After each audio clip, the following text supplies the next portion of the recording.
Comment cela peut être utile lorsque uniquement les fragments de cette œuvre ont été découverts?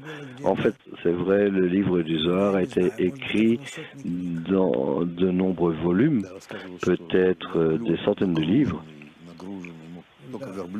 Il est dit que les chameaux étaient surchargés par ces livres et qu'ils ne pouvaient le transporter.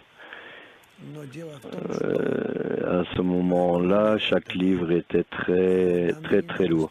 Mais en dehors de cela, on n'a pas vraiment besoin de plus que ce qu'on a, parce que nous devons réaliser que si nous prenons quelque chose de ce livre ancien, même le 10e, finalement personne ne l'a vraiment caché, mais les scientifiques et les chercheurs, lorsqu'ils ont commencé leurs recherches,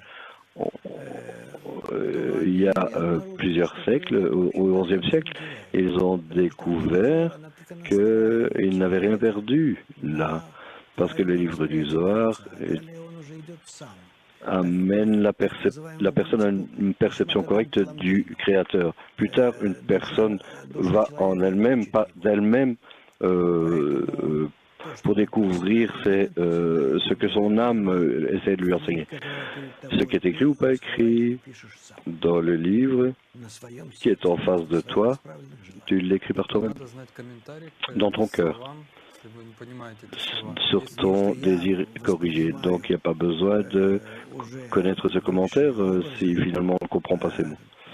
Si je reçois des formes supérieures, on n'a pas besoin de tous ces commentaires.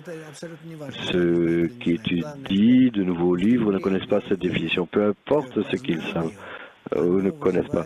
Ce qui est important, c'est leur aspiration à la connaissance, et cela éveille une force spécifique qui est appelée la force du Zohar.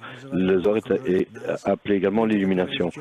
Et lorsqu'on arrive à éveiller cette lumière sur nous-mêmes, et que cette 10 éveille cette lumière sur eux, et comment cela commence à les élever jusqu'à des états où ils commencent à ressentir le Créateur.